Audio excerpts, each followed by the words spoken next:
everyone, let's walk through this physics challenge on the board. Roman numeral 1. A suitcase of mass 16 kilograms is placed on a ram inclined at 15 degrees to the horizontal. So this is the ram, the inclined plane. Okay, the inclination to the horizontal is 15 degrees. Okay, this is the suitcase. Okay, the suitcase is placed on the ram. The coefficient of friction between the suitcase and the ram is 0.4. So that means the ram is a rough surface, and the coefficient of friction between the suitcase and the ram is given to be 0.4. So this is the symbol for coefficient of friction. So our task is to determine whether the suitcase rests in equilibrium on the ram and to state the magnitude of the frictional force acting on the suitcase, which means we need to compare the forces pulling the suitcase down the ram with the magnitude of the frictional force acting on the suitcase. That is the component of gravity, the downward component of gravity on the ram, on the suitcase, okay, will be compared with the magnitude of the frictional force acting on the suitcase. Okay, so that's the first task. So to determine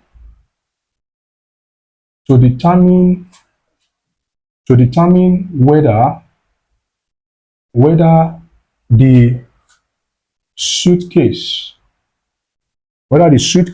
rests in equilibrium,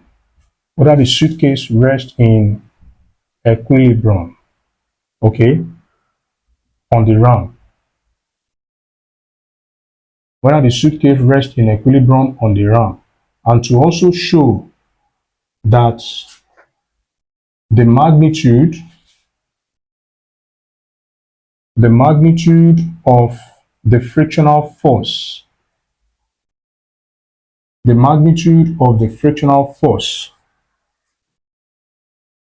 to also determine the magnitude of the frictional force.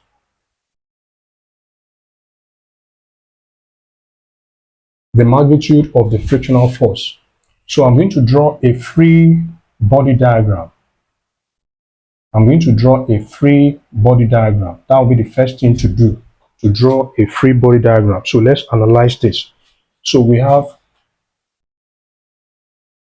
a suitcase placed on a ram whose inclination to the horizontal is 15 degrees.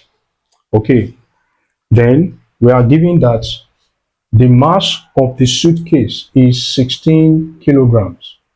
So if we use principle of resolution in this case, okay, the normal reaction or the reactional force, okay, will be acting perpendicular to the surface. So the weight of the suitcase, this is the weight of the suitcase, then perpendicular to the suitcase. That is when we take resolution perpendicular to the suitcase. The same angle 15 degrees is what we're going to have here. And the angle is known as angle of inclination or angle of repose. All right, so which means that for perpendicular resolution, this will be W cos 15 degrees. Then for resolution parallel to the ram, that is downward component of gravity, we're going to have that to be mg sine 15 degrees.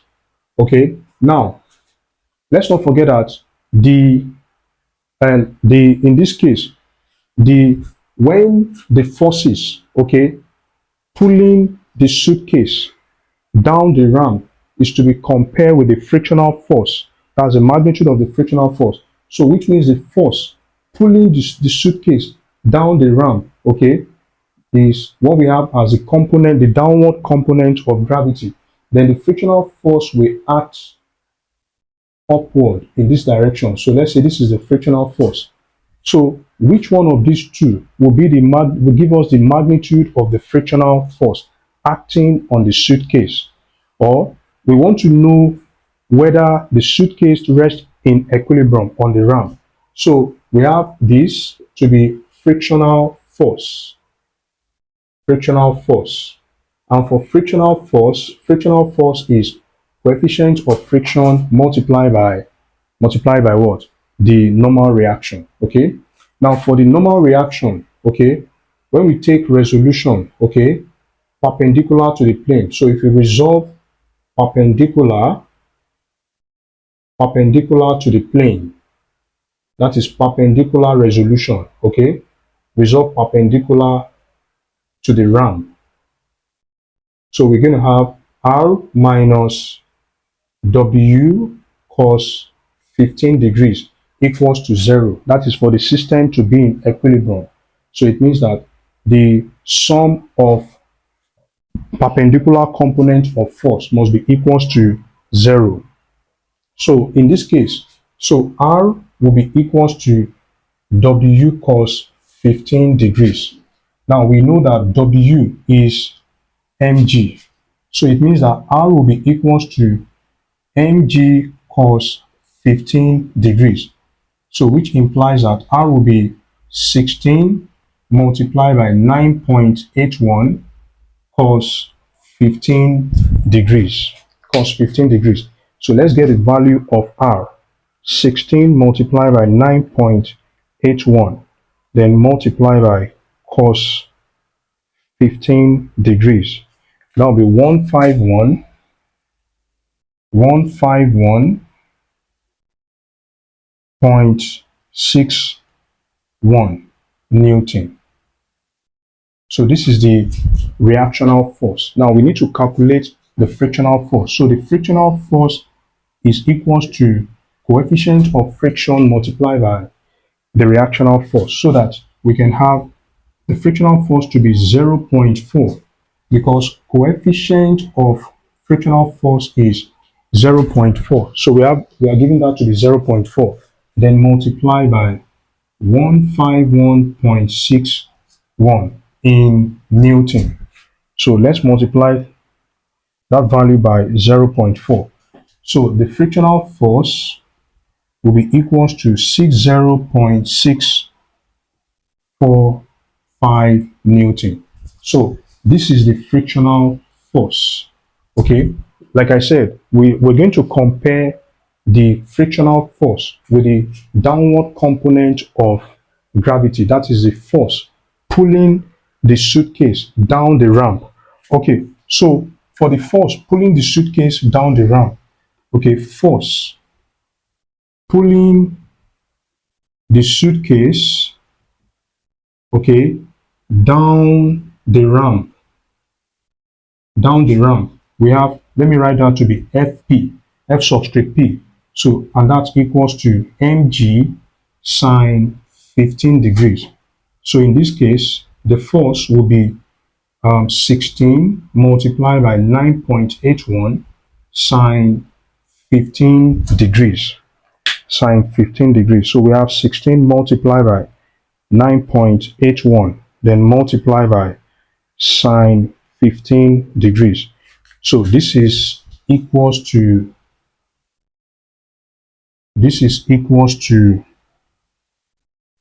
so we have this, that is the force pulling the suitcase down the ramp to be 40.62 Newton.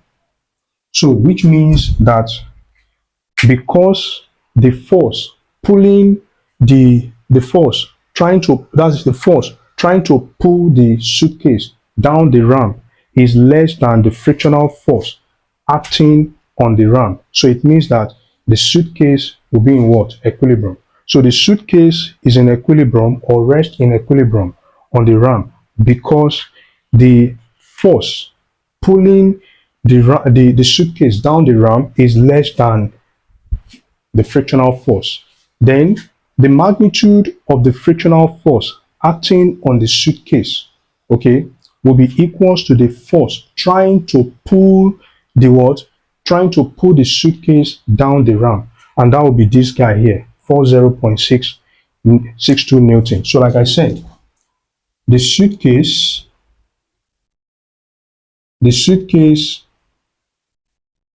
rests in equilibrium. The suitcase rests in equilibrium because the force trying to pull the suitcase down the ramp, okay, is less than the frictional force. That is, remember, the first question being asked is to determine whether the suitcase rests in equilibrium. So the suitcase rests in equilibrium because the force trying to pull the suitcase down the ramp is less than the frictional force. That's it. Then also the magnitude of the frictional force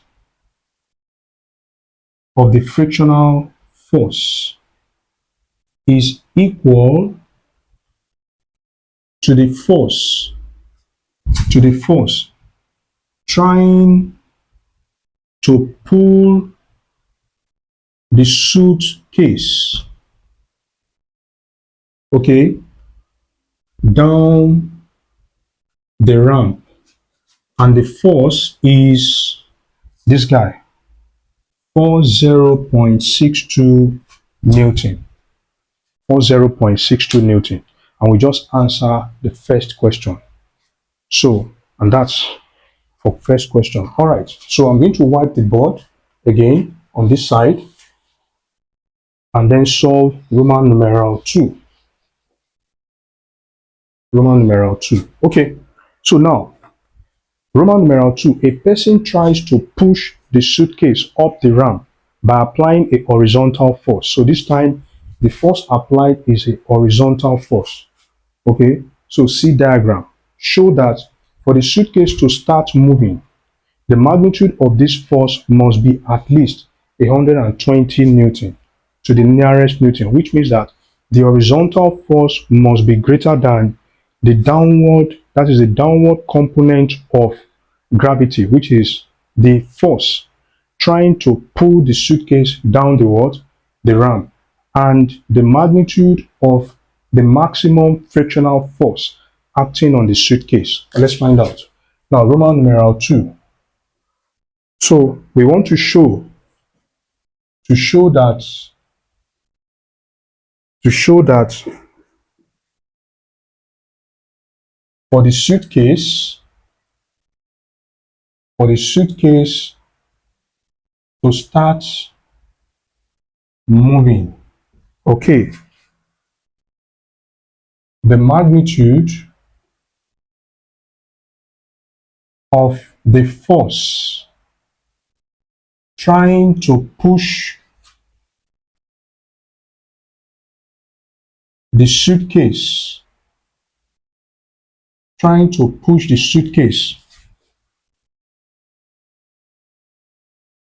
must be at least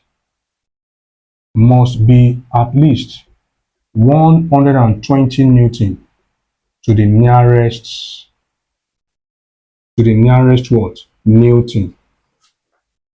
So what does this mean? It means that the magnitude of the force trying to push the suitcase up the ramp must be greater than or equals to 120 Newton. So I'm going to draw a free body diagram. Okay, free body diagram. Free body diagram. So we have the ramp, because the size of the inclination is 15 degrees. So let me make it smaller. Okay, so then we have the suitcase. Okay, so now by principle of resolution, we have that the reactional force will be perpendicular to the surface.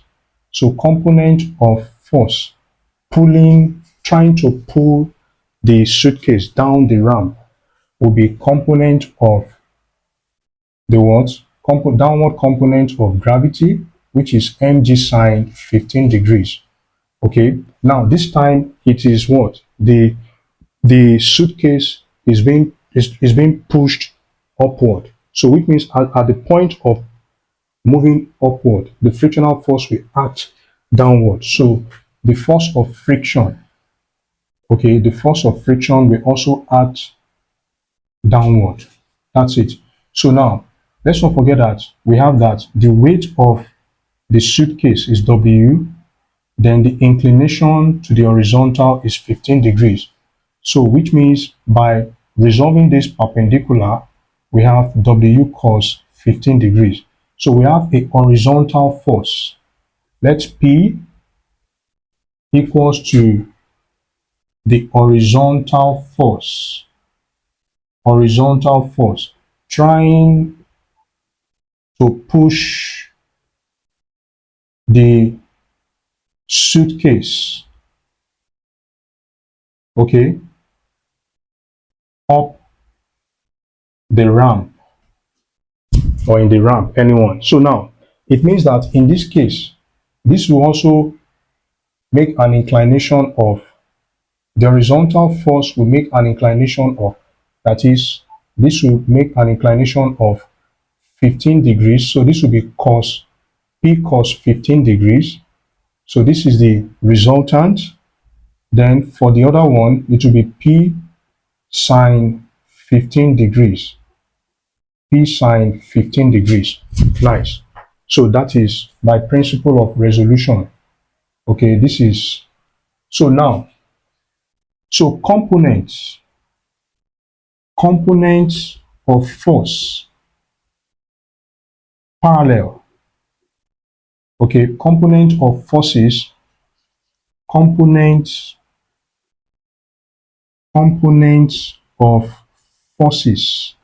okay, parallel to the ramp. Component of forces parallel to the ramp will be, we have this guy, mg sine 15 degrees. Okay, so which means component of forces parallel will be, so by when we have summation, component of force parallel to the everything equals to 0. So we're going to have this guy, P cos, let's take this to be positive, P cos 15 degrees, okay, minus, it will be minus, because these ones are acting in opposite direction. So minus mg sine 15 degrees, then minus frictional force. So this will be equals to 0. So I'm going to carry these two over to the other side, so that this will be P cos 15 degrees equals to mg sine 15 degrees plus frictional force, which is mu times r. Remember, frictional force is coefficient of friction times r. So now let's look at the component of force perpendicular to the plane. Components. Okay, this will be resolution of forces. If for component, I'll write them separately. Resolution of forces parallel to the ramp, okay? Then resolution of forces perpendicular to the ramp. So this will be this guy, R minus, if we take this to be positive, then downward is negative. So R minus P sine 15 degrees minus W cos 15 degrees. This will be equals to 0. So from here we have R to be equals to P sine 15 degrees plus W cos 15 degrees. So for the frictional force, we have coefficient of friction times R. So frictional force will be coefficient of friction multiplied by P sine 15 degrees plus W cos 15 degrees.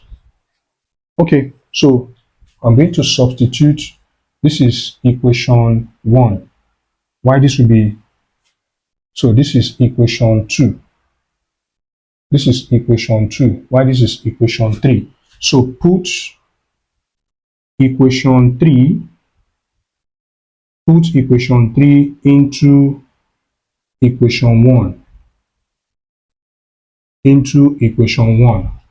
So that will be P cos 15 degrees equals to mg sine 15 degrees plus coefficient of friction, let me open this, times P sine 15 degrees, then plus coefficient of friction multiplied by W cos 15 degrees. So we want to make P the subject of the formula. So let me continue from here. P cos 15 degrees minus coefficient of friction P sine 15 degrees. This will be equals to, so we'll be left with, I already moved this guy over to the left hand side. So we have on the right hand side mg sine 15 degrees plus coefficient of friction. Now W is mg. W is equals to mg. So we have mg cos 15 degrees. Okay, so now from here, we can then say that P equals to 16 times 9.81 sine 15 plus 0.4, which is coefficient of friction, multiplied by 16 times 9.81 cos 15 degrees, divided by, because if you factor out P, okay, if you factor out P, we're going to have P parenthesis cos 15 degrees minus coefficient of friction sine 15 degrees. Nice. Okay, so this will now be cos 15 degrees minus 0.4 multiplied by sine 15 degrees. Okay, so we can then say that P will be equals to, so for the top, we have 16 multiplied by 9.81, okay, then multiply by sine 15, okay, for the first one. That gives 40.624, then plus, then for the other one, 0.4 multiply by 16, then multiply by 9.81, multiply by cos 15 degrees. So this will be 60.645 divide by, so what is cos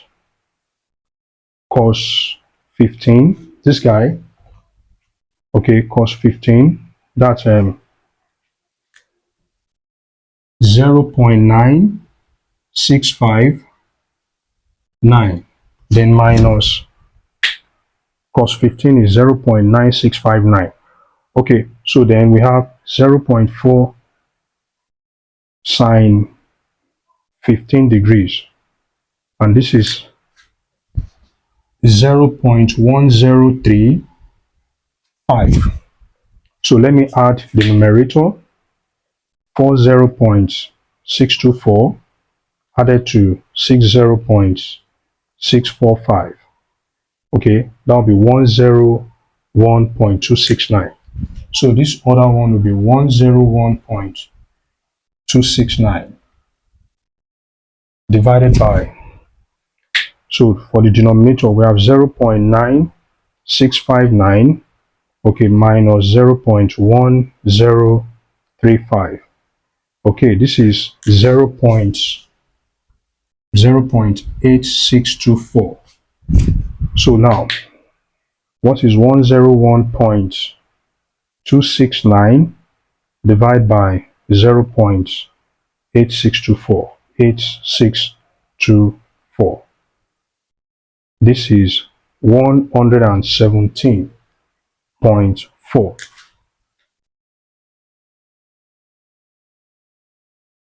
No, this is 119. Yeah, 119 points. Yeah, that's 119.7. Yeah, 119.7. So that means that P is approximately 120 Newton, because it says here that show that the magnitude of this force must be at least equals to or greater than 120 Newton. That is at least 120 Newton. That is equals to 120 Newton or greater than 120 Newton. The noblest pleasure is the joy of understanding. Bye-bye.